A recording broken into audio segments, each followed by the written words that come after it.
Let's look at the high-level view of the WPF architecture. At the kernel level resides a video driver provided by a vendor of a graphic card.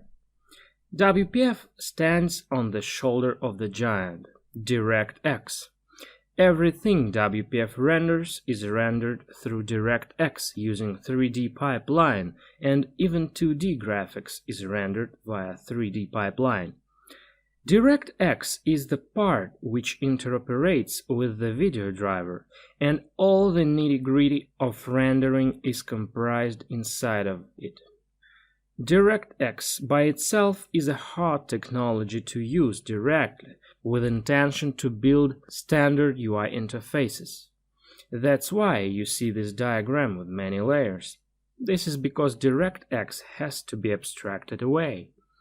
Next, you can see MIL component on top of DirectX. MIL is also called Composition Engine.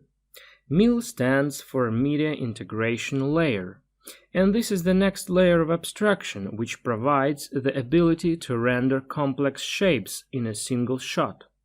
MIL is implemented in unmanaged code, because the main purpose of this layer is to reduce the cost of interoperation between managed and unmanaged worlds. So this layer should be able to speak to DirectX, well, directly, avoiding excessive marshalling of data. In case of absence of such a middle layer, WPF would cross the managed code too often, thus incurring the performance characteristics deterioration. Presentation core is built upon the MIL layer. The WPF's core layer is a low level of WPF framework, and it's implemented in managed code.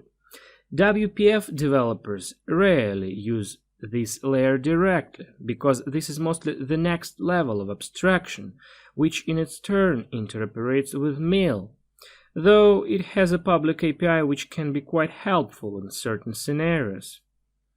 The most useful features of WPF reside in presentation framework.dll. Control, styling, data bindings, all these features sit in this library. Window-based.dll provides the most basic types of high level, such as the dependency object and the dispatcher. We're going to discuss these very important types later in this course. Of course, most of the time in this course we will speak about features of the presentation framework layer. In the next lecture you will know about what's going on in the world of .NET Platform, WPF, and their interrelationships.